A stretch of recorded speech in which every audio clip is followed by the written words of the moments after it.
Dans le royaume obscur où la politique rencontre la conspiration, peu d'histoires captives comme celle du tireur juif de Trump. Alors que des chuchotements résonnent dans les couloirs du pouvoir, les questions fusent.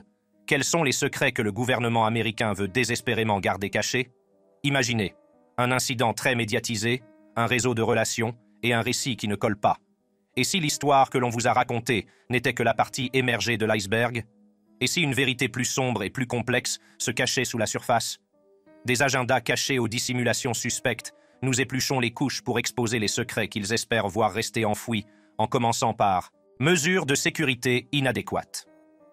L'incident de Thomas Matthew Crooks a mis en lumière une série de lacunes alarmantes en matière de sécurité et de problèmes de surveillance qui ont amené de nombreuses personnes à s'interroger sur l'efficacité des protocoles mis en place pour protéger des personnalités de premier plan telles que l'ancien président Donald Trump. En ce jour fatidique à Butler, en Pennsylvanie, Thomas Matthew Crooks a réussi à contourner plusieurs niveaux de sécurité, ce qui a conduit à une issue tragique qui aurait pu être évitée. L'une des défaillances les plus flagrantes en matière de sécurité a été l'incapacité d'empêcher Crooks de se mettre en position, bien qu'il ait été signalé comme un personnage suspect. Les rapports indiquent que les spectateurs et les forces de l'ordre étaient au courant de sa présence avant la fusillade. Des enregistrements vidéo ont même montré Crooks en train d'inspecter la zone, mais aucune mesure décisive n'a été prise pour neutraliser la menace. Cela soulève de sérieuses questions quant à la connaissance de la situation et à la réactivité du personnel de sécurité en service. Les services secrets, responsables de la sécurité des personnalités, ont identifié Crooks comme un personnage suspect. Malgré cette identification, M. Trump a été autorisé à monter sur scène. Cette décision a été fortement critiquée, car elle exposait M. Trump et d'autres personnes à des risques inutiles. La directrice des services secrets, Kimberly Cheatle, a d'abord rejeté la faute sur les forces de l'ordre locales qui n'ont pas assuré la sécurité du bâtiment où se trouvait M. Crooks. Toutefois, elle est revenue sur ses propos par la suite, ajoutant à la confusion et soulignant le manque de communication et de coordination entre les différentes agences de sécurité. Les lacunes en matière de communication au sein du Secret Service et entre le Secret Service et les forces de l'ordre local ont joué un rôle important dans les défaillances en matière de sécurité. L'absence d'une structure de commandement unifiée et de lignes de communication claires a fait que des informations essentielles sur la menace que représentait Crooks n'ont pas été partagées efficacement ou n'ont pas fait l'objet d'une action. Ce manque de communication est particulièrement préoccupant, compte tenu des enjeux importants liés à la protection d'un ancien président. Les actions de l'équipe de contre-sniper sont également examinées de près. Bien qu'ayant une ligne de mire claire sur Crooks, ils ont choisi de ne pas neutraliser immédiatement la menace. Les raisons de cette décision ne sont pas claires, mais elles ont donné lieu à des spéculations sur l'existence d'erreurs de procédure ou de jugement qui ont contribué à l'échec de la prévention de la fusillade. Les implications de ces failles de sécurité sont considérables. Non seulement ils mettent en évidence les faiblesses des protocoles de sécurité actuels, mais ils soulèvent également des inquiétudes quant à la capacité des services secrets et des autres organismes chargés de l'application de la loi à protéger à l'avenir les personnalités les plus en vue. La crédibilité des services secrets a été fortement ébranlée et des voix s'élèvent pour réclamer un examen approfondi et une refonte des procédures et des programmes de formation de l'agence. Les enquêtes en cours menées par le FBI, le Bureau de l'inspecteur général du ministère de la Sécurité intérieure et le Congrès ont pour but de découvrir ce qui a mal tourné et comment éviter que des incidents similaires ne se reproduisent à l'avenir.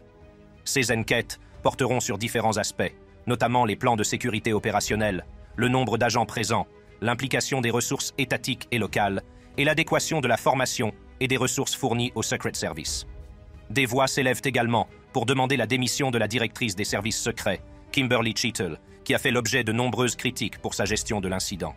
Bien qu'elle ait déclaré qu'elle n'avait pas l'intention de démissionner, la pression exercée sur elle et sur l'agence ne cesse de croître. L'accent devrait être mis sur le renforcement de l'agence et sur la garantie qu'elle dispose des ressources et de la formation nécessaires pour mener à bien sa mission. Il ne fait aucun doute que tout ce qui se passe en ce moment peut être une raison d'attiser les flammes. En fait, ces questions ou hypothèses ne peuvent qu'aggraver une situation déjà précaire. Au mieux, toutes ces analyses sont un exemple typique de la création d'une montagne à partir d'une fourmilière. Mais encore une fois, tout doit être examiné à la loupe. Ainsi, quelle est la part de responsabilité de l'Iran dans cette fusillade? Et pourquoi cette question n'est-elle pas débattue aussi bruyamment qu'elle devrait l'être? Encore une fois, à l'heure actuelle, il est prudent de tout remettre en question. Cela pourrait être un choc, mais voici un petit aperçu de la connexion avec l'Iran. En 2020, alors qu'il était encore dans le bureau ovale, Trump a ordonné l'assassinat du général iranien Qassem Soleimani dans l'Irak voisin en 2020.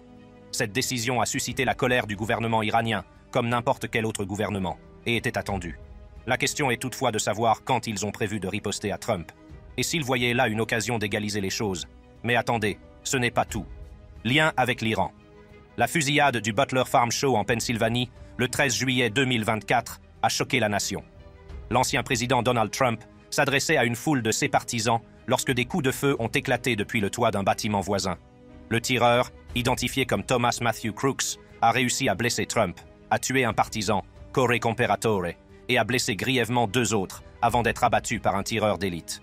Thomas Matthew Crooks n'a pas le profil type d'un assassin. Âgé de 20 ans, il vivait avec ses parents et occupait un emploi mal rémunéré. Il est titulaire d'un diplôme d'associé et les personnes qui le connaissent le décrivent comme un individu isolé. Malgré son existence apparemment banale, Crooks a réussi à passer inaperçu lors de la préparation de l'attentat. Il a pris un jour de congé en disant à son patron qu'il avait quelque chose à faire, et sa famille a signalé sa disparition ainsi que celle d'une arme avant que la fusillade n'ait lieu. Les autorités se sont efforcées de reconstituer les détails de la vie de Crooks et ses motivations. L'un des aspects les plus déroutants de cette affaire est l'absence de lien direct entre Crooks et l'Iran.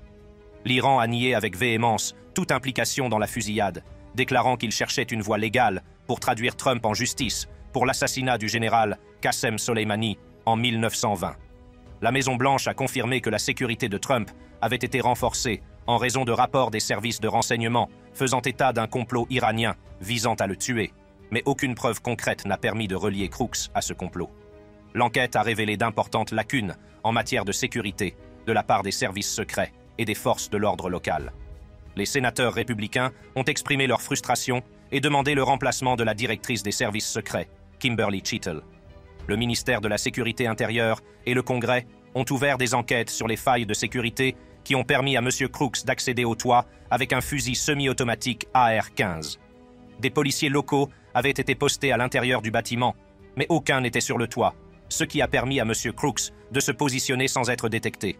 L'une des révélations les plus choquantes de l'enquête concerne les liens présumés de Crooks avec des groupes d'extrême droite et de suprématie blanche. Bien qu'il ne s'agisse pas d'un tueur professionnel, ses actes ont soulevé la question de savoir s'il était un loup solitaire ou s'il faisait partie d'un complot plus vaste visant Trump. Le fait qu'il ait réussi à planifier et à exécuter l'attentat en seulement 10 jours a donné lieu à des spéculations sur d'éventuels complices ou influences extérieures.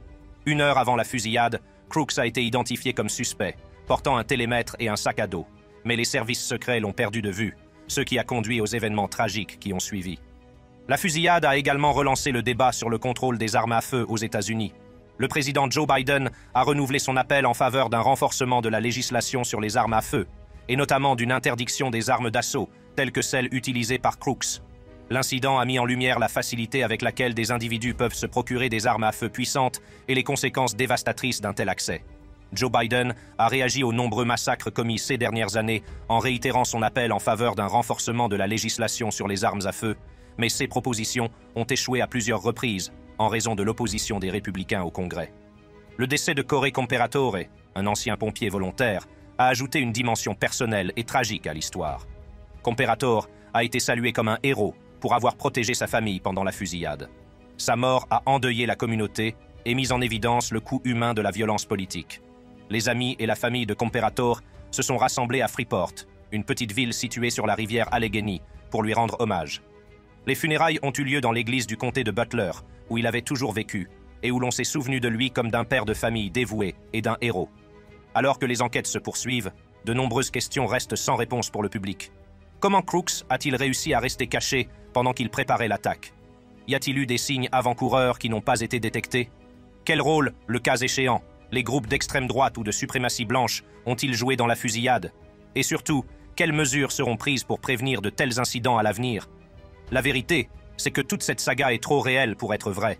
Sans parler du fait qu'elle s'est déroulée sous la surveillance de ses agents de sécurité, ou, comme ils le disent, des mesures de sécurité strictes. Au moins, il a été prouvé que serrer n'est que sur le papier et n'est pas praticable, surtout après la tentative d'assassinat de Trump. Pendant ce temps, alors que vous contemplez encore tout cela, et pour sûr, c'est beaucoup à traiter, digne d'une série Netflix ou d'un livre de S. Denis Sheldon, The Doomsday Conspiracy, la conspiration du jugement dernier. Il y a encore une autre branche liée à la tentative d'assassinat de Trump, les motifs politiques.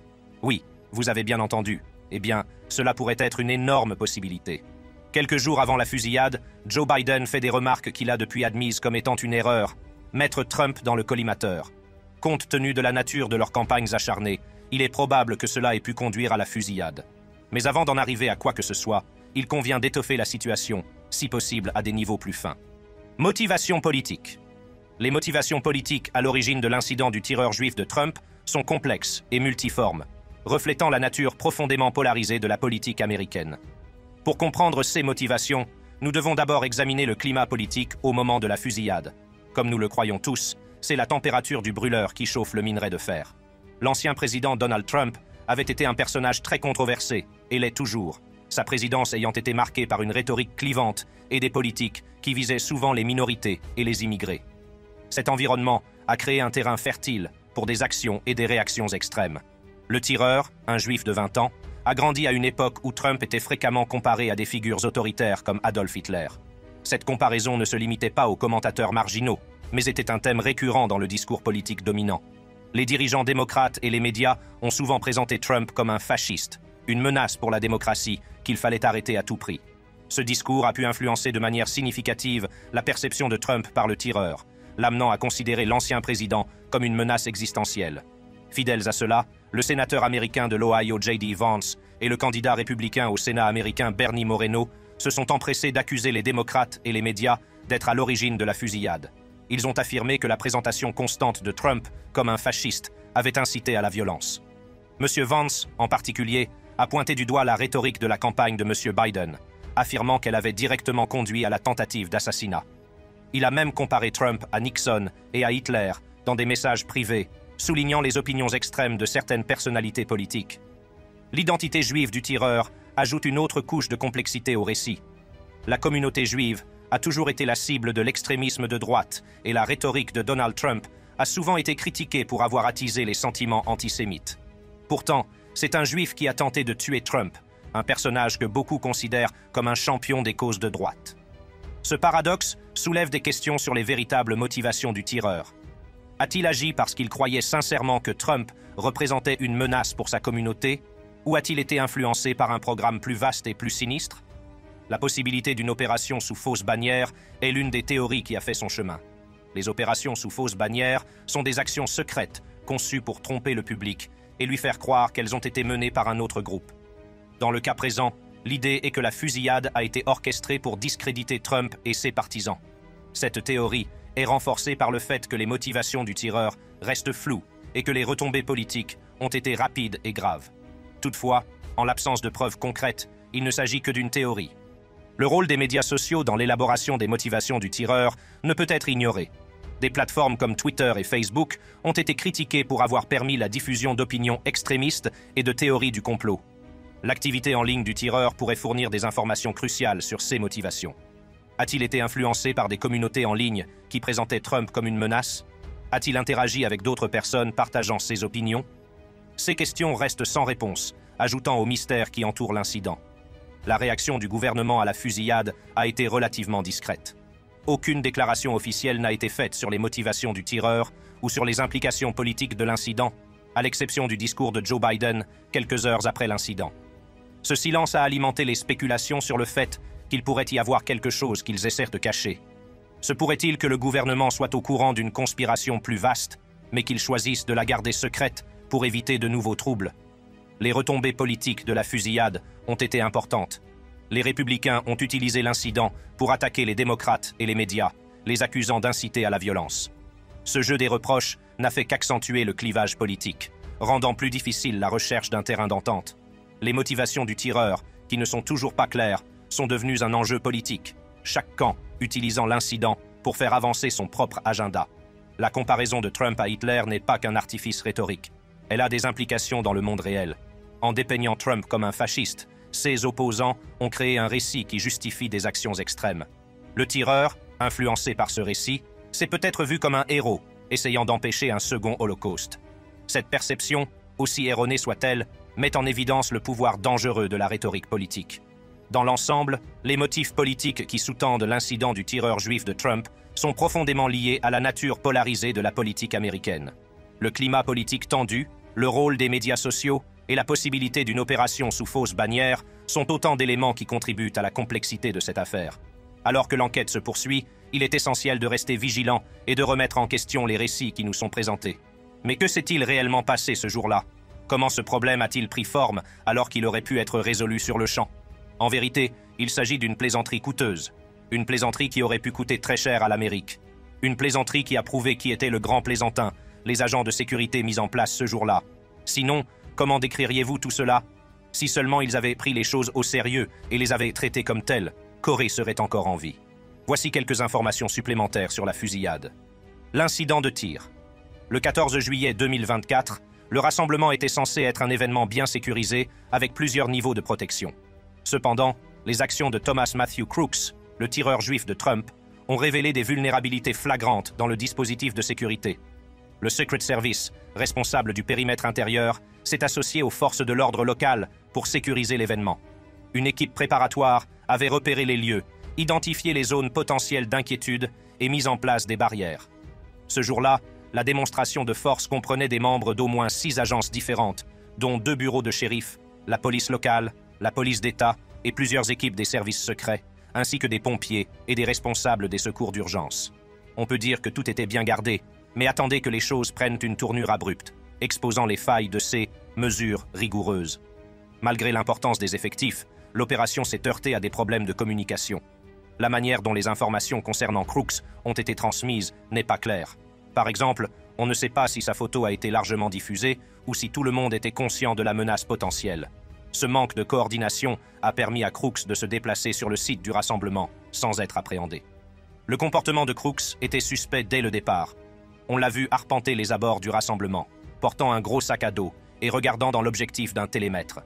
Son comportement étrange a attiré l'attention des forces de l'ordre local qui ont fait part de leurs inquiétudes par radio et ont pris une photo. Cependant, Crooks a réussi à disparaître avant que les agents ne puissent l'appréhender. Il est amusant de constater que, malgré les mesures de sécurité mises en place, Thomas Crook a utilisé un drone quelques heures avant le rassemblement pour repérer les lieux de l'exposition agricole de Butler. Pouvez-vous imaginer cela? Mais, bon, découvrons un peu plus de ce labyrinthe. L'image de Crooks a été diffusée parmi les agents postés à l'extérieur du périmètre de sécurité, mais il n'est réapparu que lorsque des témoins l'ont vu grimper sur le flanc d'un bâtiment industriel exigu, situé à moins de 135 mètres de la scène. Ce bâtiment, qui fait partie du complexe AGR International Inc., était fermé pour la journée, sauf aux forces de l'ordre. Crooks a été repéré à nouveau par des membres d'une équipe locale du SWAT, stationnée à l'intérieur du complexe immobilier. Un officier a pris une photo de Crooks et a demandé par radio aux autres d'être à l'affût d'une personne suspecte, regardant dans un télémètre. Peu de temps après, des témoins ont déclaré l'avoir vu escalader le bâtiment le plus proche de la scène. Il a ensuite installé son fusil de type AR et s'est allongé sur le toit, un détonateur dans sa poche pour déclencher des engins explosifs rudimentaires cachés dans sa voiture garée à proximité. Un agent local est monté sur le toit pour enquêter. Le tireur s'est retourné et a pointé son fusil sur lui.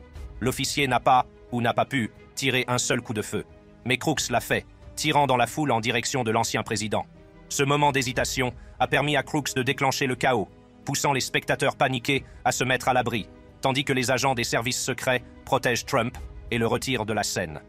2 équipes de contre-tireurs étaient postées sur des bâtiments derrière Trump. L'équipe la plus éloignée de Crooks a tiré une fois, le tuant. Malgré la rapidité de la réaction, le mal était déjà fait.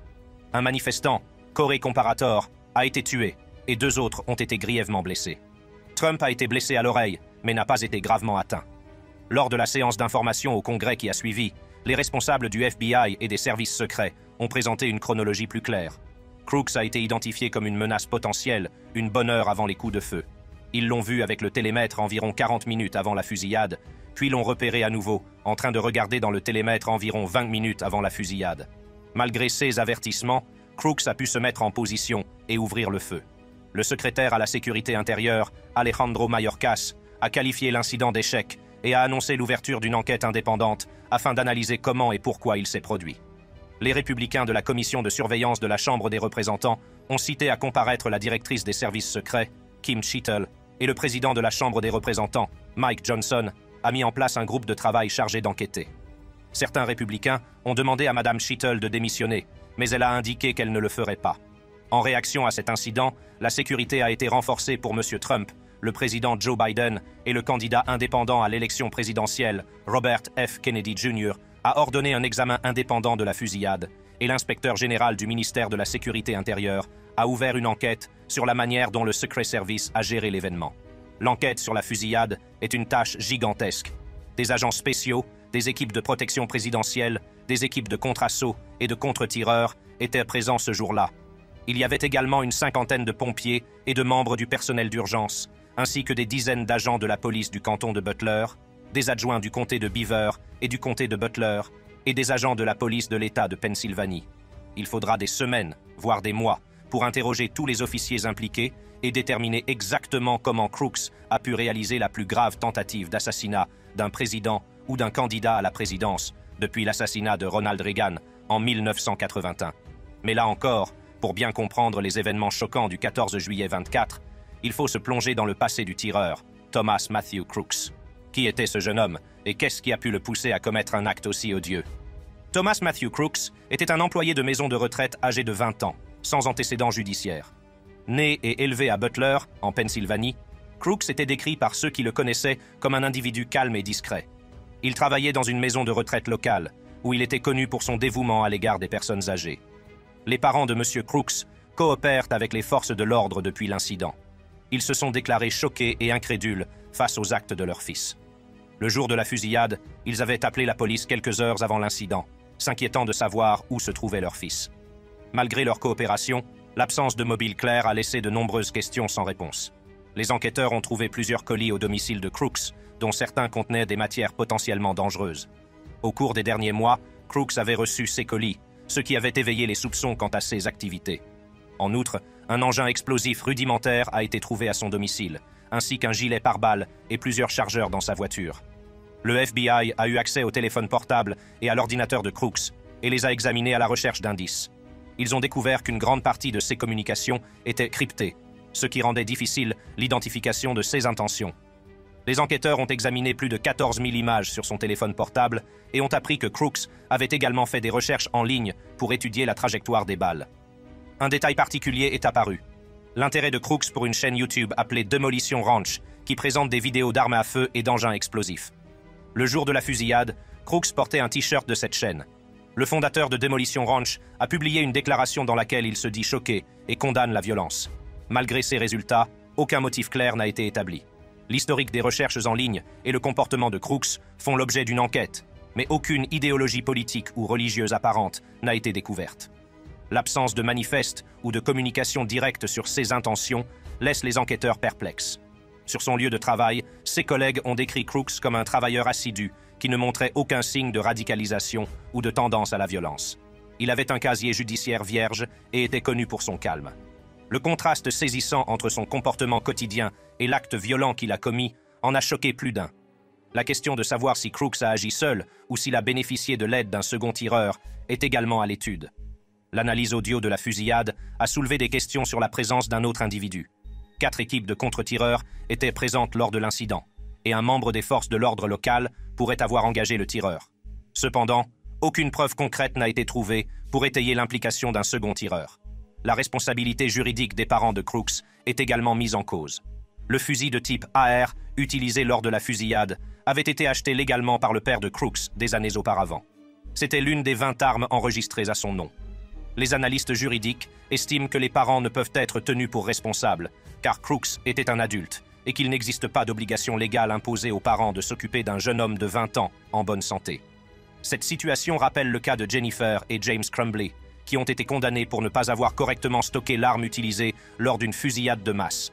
Alors que l'enquête se poursuit, le mystère entourant les motivations de Thomas Matthew Crooks reste entier. L'absence d'une raison claire derrière ces actes a laissé les autorités policières et le public en quête de réponse. S'agit-il d'un acte de violence isolé ou l'histoire n'a-t-elle pas encore été élucidée? Si vous avez aimé regarder cette vidéo, allez voir nos autres vidéos géniales sur la chaîne. Merci d'avoir regardé et à bientôt dans la prochaine vidéo.